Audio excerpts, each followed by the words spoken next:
Best of r/Tales from Retail episode 72. Subscribe for edit videos daily. This is a repost from another thread. My daughter says I should post my funny stories from work here, so here goes. I work as a cashier for a big grocery store that is still family owned. We are given certain autonomy with our job. Like if an item doesn't ring up, we can price it at whatever we think is fair. Also, we are trusted with marking down certain items or passing coupons even if they don't initially scan. Many customers know this since many have family members that work there. One particular man was trying to get me to mark down the price of tickets to a local water park. They are $50 and each. Sleazy customer in a sexy voice. Come on, I know you can mark this down for me. No, that's not a valid coupon. SE. Or, I know you can make this all free. Still trying to sound sexy. You know what? I'll do it, but only if you promise to pay my bills for the rest of my life.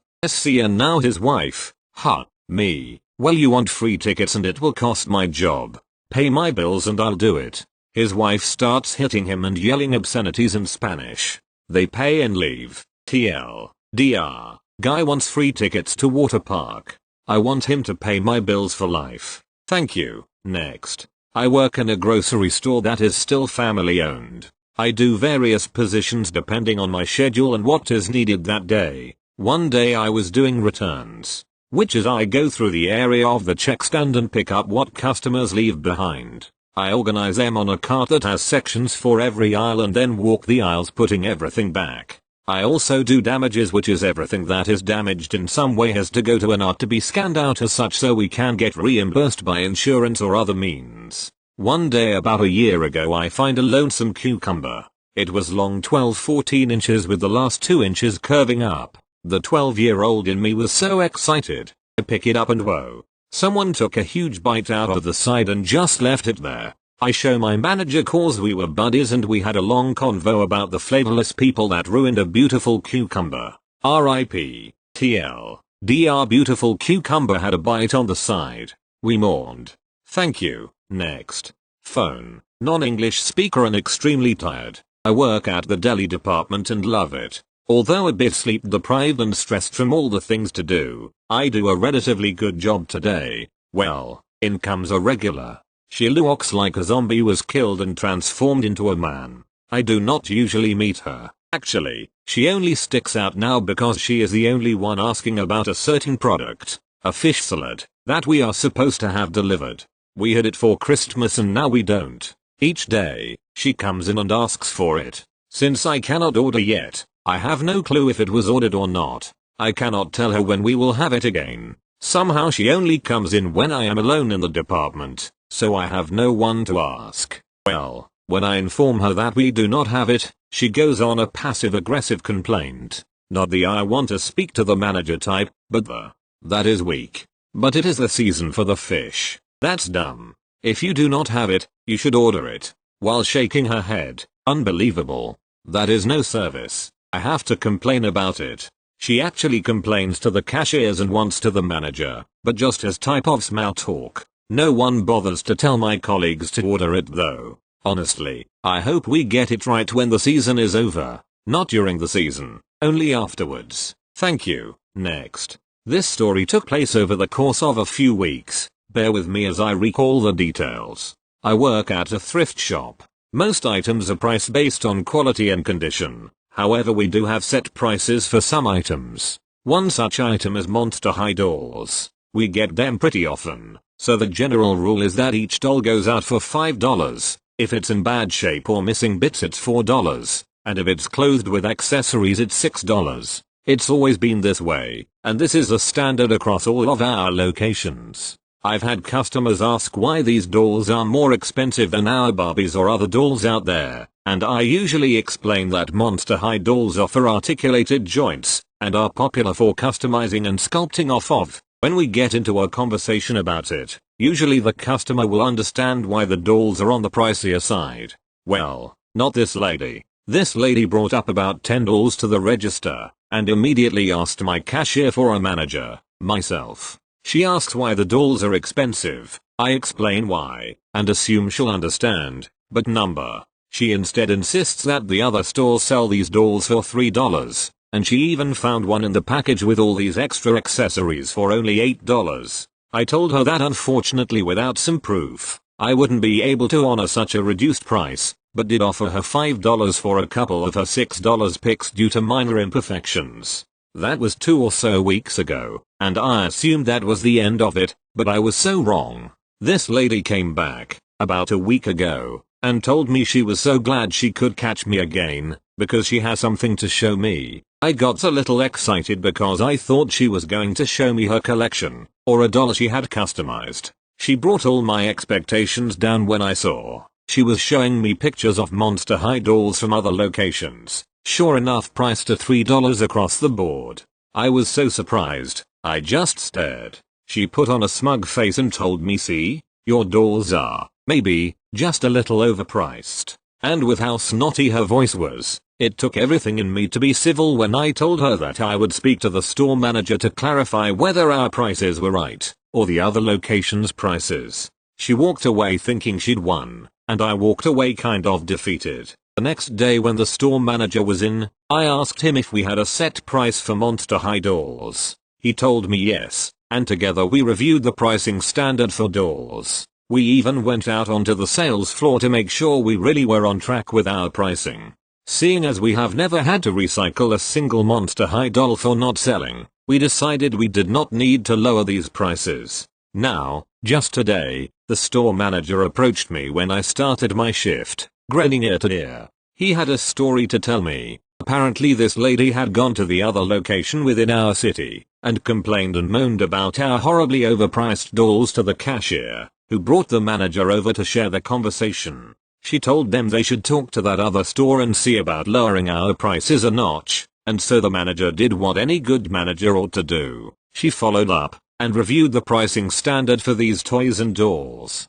To her horror, she saw that their store was in the wrong. They were practically giving these dolls away, and the pricing standard wasn't even posted at the tables, so the prices had no idea they were pricing things incorrectly. She emailed our store manager immediately with her findings, and asked us for our thoughts. My store manager told her that he and his team had encountered the lady as well, and recommended reviewing the standards with her team so that they could price correctly. Then he CC'd the email to the district manager, who later in the night rolled out an email about following pricing standards more thoroughly across all departments to prevent customers like her from trying to undermine us like that again. So basically, this lady completely destroyed a really good deal for herself by raising a stink about the overpriced dolls at the other store. She's gonna be in for a nasty surprise when she next visits, and finds all the dolls are appropriately priced. Thank you. Next. Okay, so this is my very first post and it happened a few months ago.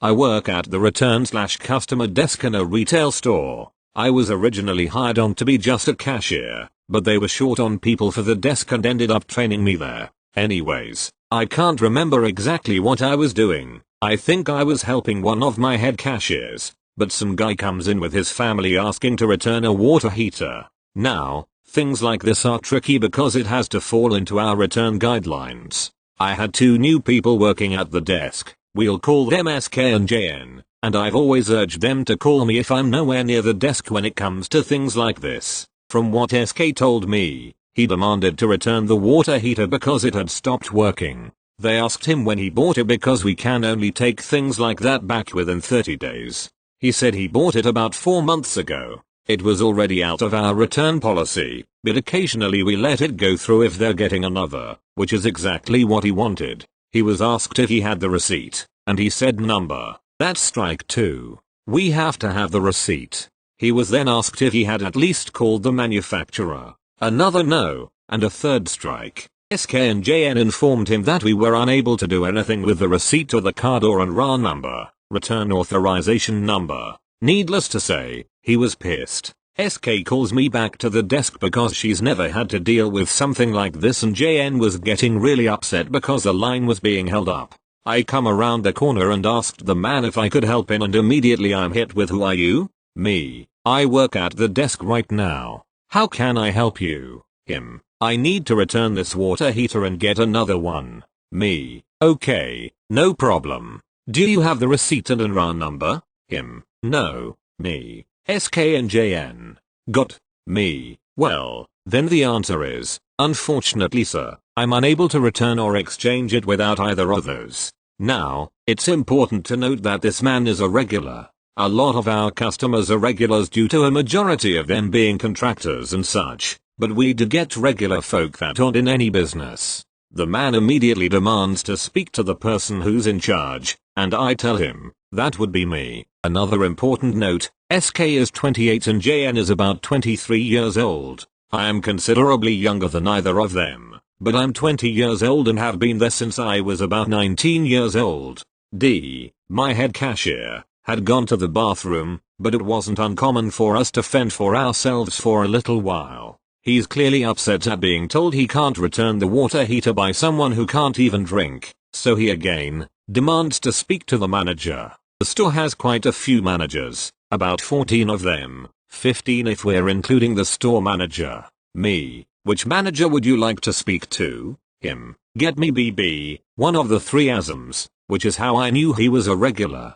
Me, BB isn't here tonight, but I can call another one. Him, well, he needs to get here because this is ridiculous. My kids don't have hot water tonight. Me, sir, BB is at home, with his family. I'm not calling him, I'll call someone else. The man then starts to raise his voice at me again before I cut him off with a hand to tell him to stop. Neither his wife nor his teenage daughter is happy. The kids were fine. I gave them stickers. Anyways, D comes up to the desk to tell the man the exact same thing I said while I try to get a hold of another manager. I leave the desk for a minute to flag down D who's near the back end of the paint department. He's the paint manager, and plead with him to please come to the desk. D absolutely despises customers who catch an attitude with him because they don't want to comply with our return policy. He comes to the desk, though, and proceeds to tell D that he'll take care of it so she can watch the front end. About 30 minutes pass and the man was on the phone with A.O. Smith trying to get a hold of a representative for an RA number. Apparently, D had told him that we'd take it back with just the RA number, which is fine. We'd get a call from corporate, but it was okay. So, he's on the phone with A.O. Smith before the line cuts out and he absolutely loses it. What he didn't realize was that they had hours just like everyone else and he had called about 30 minutes before their closing. So he wasn't going to get anyone and would have to wait until the morning. The man, of course, catches an attitude with D, who isn't having it at all. Him, okay, but when I buy our product from you guys. D, see, sir, this is where you aren't getting it. We act as the middleman. That's it. You came in here at 6 in the evening and it says here that they close at 7 on Sundays. This isn't our fault, nor do we have to fix or return anything from you. Him, so, you're saying you don't care about your customers? My kids have to bathe in cold water. D, I do care about my customers, and all of my customers know that if they raise their voices with me, they aren't getting anything. So, would you like to stop talking and let me see if there's something I can do, or do you want to keep going? D tells me to call JC, an on-site ASM, and I almost smiled because I immediately knew what was going to happen. I love all of my managers, but JC is my absolute favorite. Seriously, he's super tall, 6 foot something, and he's from England and has been living in the States for a decade. JC is a little busy in the back dealing with a delivery problem and we tell the man and his family that he will be right up when he could. Unfortunately, the delivery took priority since it was a customer problem. 2. Another 30 minutes pass and they've already been here for about an hour and I've helped a few other customers in the meantime. He demands to know what's taking JC so long, and I reiterate that there was a customer before him, so he would have to wait if he wanted JC's answer. Him, I shouldn't have to wait. We've been here for over an hour. D, well, sir, I did say that you could go home and we could try this again in the morning. You refused. Another 10 minutes passed and I'm bored, so I head to receiving and JC is just finishing with the delivery problem. I'm already laughing because I know what he's going to say and how he's going to say it. We head back up front. JC looks the man right in his face and just says, no. Him, excuse me? JC, you heard me. I said no. Him, you have some nerve coming up here and telling me that. We've waited over an hour. This is ridiculous. What's your name and your corporate office number?